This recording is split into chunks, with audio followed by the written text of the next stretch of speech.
Trigger warning, this is a true crime podcast. There will be coarse language, the B word will be used, but in a non-sexist way.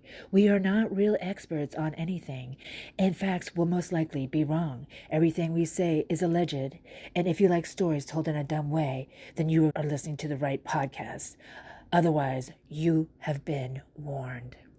Hi, this is Pork. We're doing a podcast today. I have a very intelligent friend here with me named Sarah, and she has her PhD in criminology. I mean, she really doesn't, but we don't have the money to get a real PhD in criminology on here. But trust me when I tell you, her knowledge base is equivalent to any PhD out there, and I would put up money to guarantee that. So I would like to introduce Sarah. Could you please tell me some thoughts on the recent Murdaugh debacle? Could you just go over your knowledge base with our listeners here, the case and what you think? Give us some insight. Give us some of that PhD insight. Well, I have a PhD in life. I've listened to millions of true crime podcasts, so I think that makes me an automatic PhD. Absolutely. I don't even have to. Absolutely. I don't even need to qualify. I don't need to go into fucking debt. We have nothing to prove.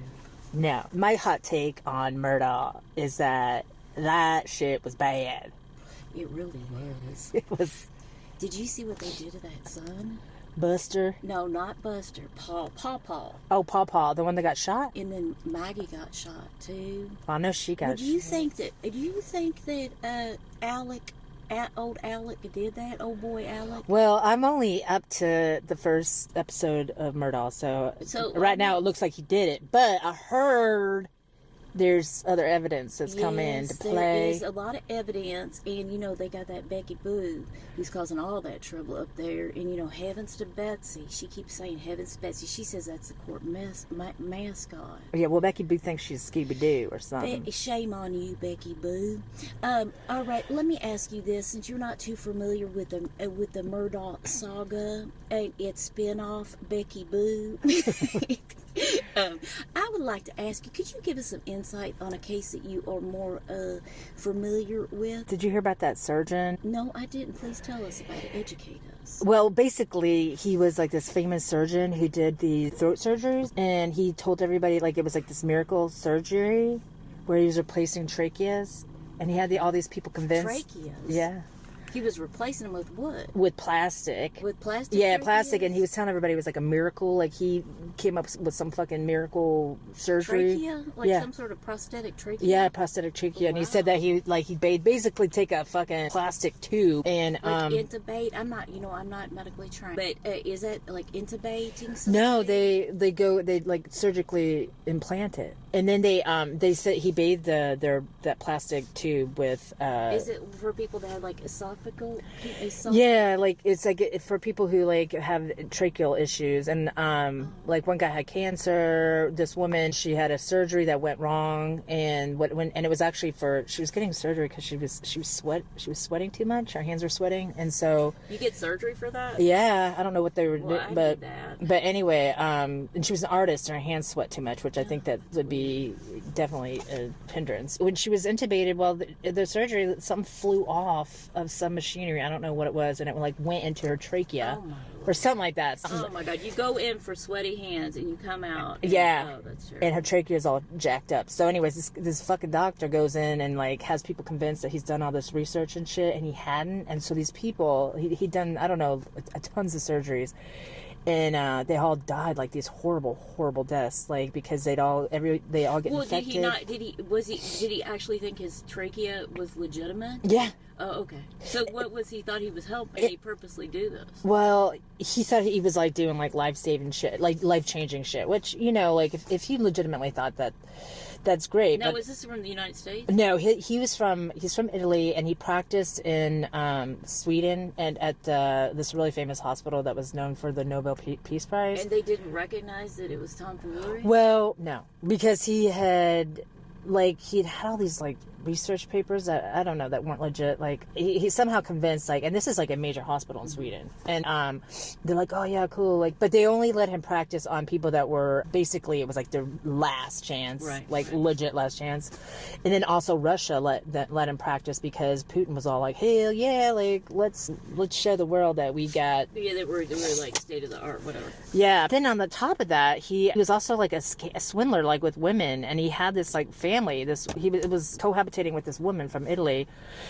But in the meantime, he goes to the United States and he has a story done about him by like about his trachea. Yeah, some top network, and like he does, and the surgery that they do it on, the patient ends up dying. But they're like, well, she was dying anyway, so who cares? So it's just because like any like new experimental surgery. Oh, okay. But was he flippant about it? Like, well, she was going to die anyway. Yeah, basically. Okay. And he was like, this was her last chance. And it was a little toddler. Okay, so then one of the producers on this show, they fall in love. And then he's like, they go on this whirlwind romance. And he convinces But he has his family. Yeah, but she doesn't know about it. Okay. And then he's like, girl, we're going to get married by the Pope. And she's like, hell yeah.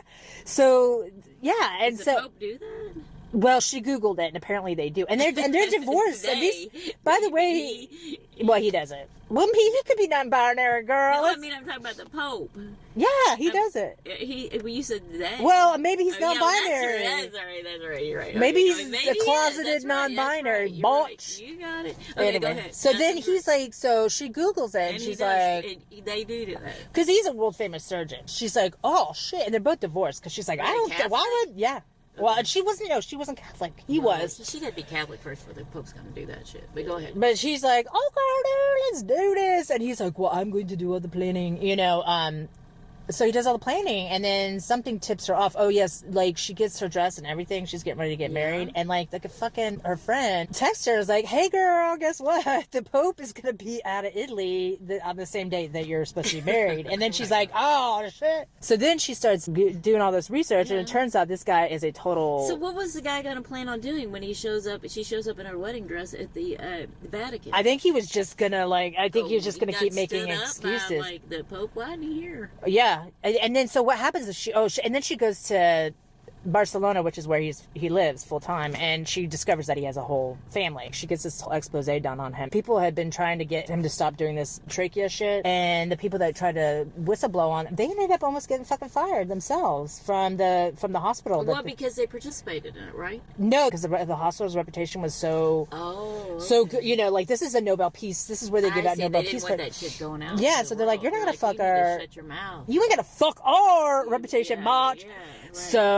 So then they're like, down, you're bringing us down. Yeah, so like, fuck you bitches, we're gonna throw y'all in jail, you fucking lying pieces. And so because they thought it was slander's criminal there? They thought it was like professional jealousy that they were going after. They're gonna throw them in prison for that? Well, the law there? they were gonna get some jail time. I mean, they just thought they were being buttholes, and they're like, how dare you, but this woman comes out and she does this whole expose about this surgeon, and she doesn't want to tell the part about her romance with him because she knows she looks like a total dick in the whole thing.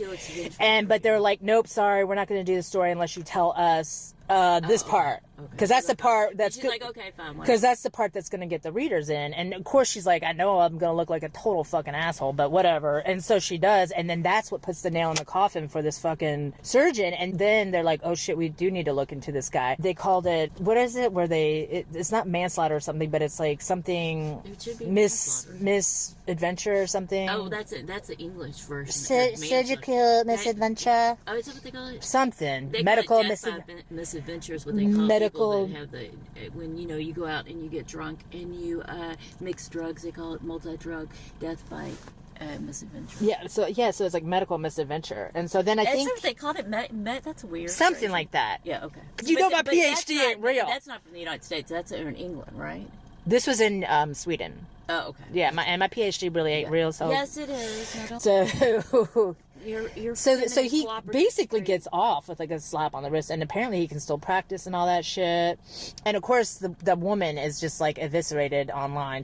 They're like, you're a fucking idiot and blah blah blah. Sarah, I have a lot of questions regarding this story. Mm-hmm. Let me start by asking, in your professional opinion, do you feel that this guy was a horrible person that had no morals, that just wanted to cheat on his wife, but was wanting the best for his patient. Did he believe his trachea was a viable option for or I mean, I can understand you can't put somebody in jail for being a horrible person, right? What kind of laws did he break by putting? Was he a serial killer? What it was is that he was using humans as guinea pigs, because the experiments that they when they experimented on animals, those animals all died. There was no research to back him up. So he circumvented all of the tests that he was actually doing, like that. So he knowingly. So he was like Goebbels' doctor or whatever, and he may have believed his own bullshit, but he was not following he was actually being like the Nazi doctors who was I think there was a part of him maybe that, like, because it would have been great, like it would have been fantastic, but he didn't. But some of the way these people died was horrible. I mean, did he not? Why did he continue to do it? Did he have any successful subjects? Conveniently, because a lot of these people were terminal diagnoses. That's so sad about the woman that went in for sweaty hands. That woman that went in for sweaty hands, like, she actually could have lived, or trachea being back. So she wasn't like a... No, and it wasn't. So, but what had happened, I think what had happened was that when they went in to do like a diagnostic of her throat, the rest of her life, supposedly found out that left lung was like seriously infected. He just took it out. And then that made her viable for the... Oh, Lord. So he was criminal. So he created a circumstance where she needed it. Okay. And then in Russia, there was a ballet dancer, and she'd gotten in a car accident, and her trachea, she had messed up her trachea. Now, she could talk and do all that stuff, and she could have lived the rest of her life. She didn't have any end-stage diagnosis, but she wanted the surgery because her life was, she had no quality of life. Yeah, and she, I mean, she could... It wasn't horrible. I mean, she could have lived the rest of her life like that, but she wasn't in a lot of pain. But she ended up dying horribly. Like, what happened was she ended up rotting from the inside out. Oh, God. And they said she was coughing up her own Lord, flesh. Jesus, I can't take it. And she said that, and they said that the smell of her was so bad. Oh, God. Like rotten flesh. So why did the doctor continue to do something that he clearly... Well, I think, again, he convinced himself and others that, like, well, there was something else wrong with that person. It wasn't my trachea. It wasn't my surgery. So he did believe in what he was doing. Yeah, I mean, I guess it's hard to know. It's hard to know. Thinking. Yeah, it's hard to know unless he full on admits and says, "Oh, I knew what I was doing." So I guess they would have got him for murder if they could have, if he came. Yeah, like if there was full blown evidence that he was like knowingly going in there and being like, "I don't give a shit. I'm just gonna do this." Mostly, he's probably an idiot. I don't know. That woman is right when she says that, if she could have kept the whole cheating romance thing out of the picture, I think it would be a lot more damning, because it almost looks like we're commingling two different things. It's like it's hard to know if it's a man or if it's like he really was intending to. But I think it shows that he's a con artist. Yeah, I think that's I think that's why her story actually, because I think without her story, you would think, okay, maybe he did believe in it and he was just being whatever, and that hospital probably could have covered up for him. It's kind of a little weird, because you just wonder, because there was a whole lot of gray area, and then when you see, like, okay, then you add this other aspect on it where he has a whole other family, and then he tells this woman, and she has so much evidence of... Well, it kind of pulls back to the Murdaugh trial when we came. It's like, it's like they would have never even looked at Alec for the murder of his two family members if it wasn't for all his financial misdeeds. Right, yeah, if it wasn't all the other shit going on. But he may have, a person can be a terrible thief, but not a murderer. Oh, absolutely. And so that's why it's a little bit kind of dicey for me with that, because it's like we're looking at it. Well, think of all the people that, like, came off it, like Ted Bundy came off as an awesome guy, in his life, and he was a horrible fucker, so it can go... It could go either way. Yeah. Well, thank you for joining us today for our first version of, what is the name of our podcast? Our murderous podcast. I don't know. Let's see. What can we call it? Well, you guys come up with a name for us. PhD, our fake PhD in murder. Yes, it is called our, let's think of something. Murderish experts. Experts in murder. No, we're not experts. We're Murdocky-a-clockety. The cons of murder. Murder-a-clockety. It's murder time. And again, this is pork, and I'm just checking in, just wanting to see how everybody's been. Right. And this is Sarah with a fake PhD in criminal. It's not fake. It's not fake. Criminality. It's just not. obtained through Well, I the feel like normal if this way. podcast does get out, I probably will be going to jail. Well, our disclaimer is we lie, okay? Well, we don't know what the hell we're talking about. We misrepresent things because we want to be able to have the credibility that degrees can offer, but we don't have the actual money to get people on here that have those degrees. So we just say we have them, or we bring people on that just we just say that. So just that's a disclaimer. Whatever, when we say they have a degree in this, they don't really. We're just saying. Rest assured, you are speaking with experts here. We're experts. That's right. But maybe not murder. Murder o'clockity. Murder o'clockity. It's time to listen to Murder o'clockity. Yeah, murder. What time is it? It's time for Murder o'clockity. It's Murder o'clockity. That is the name of it. Is Murder o'clockity. All right. Well, we're signing off, but we're going to be back on here in short order. You guys rest up, and we'll be talking to you soon. And leave all your comments and support us on YouTube. Thank you. Bye bye.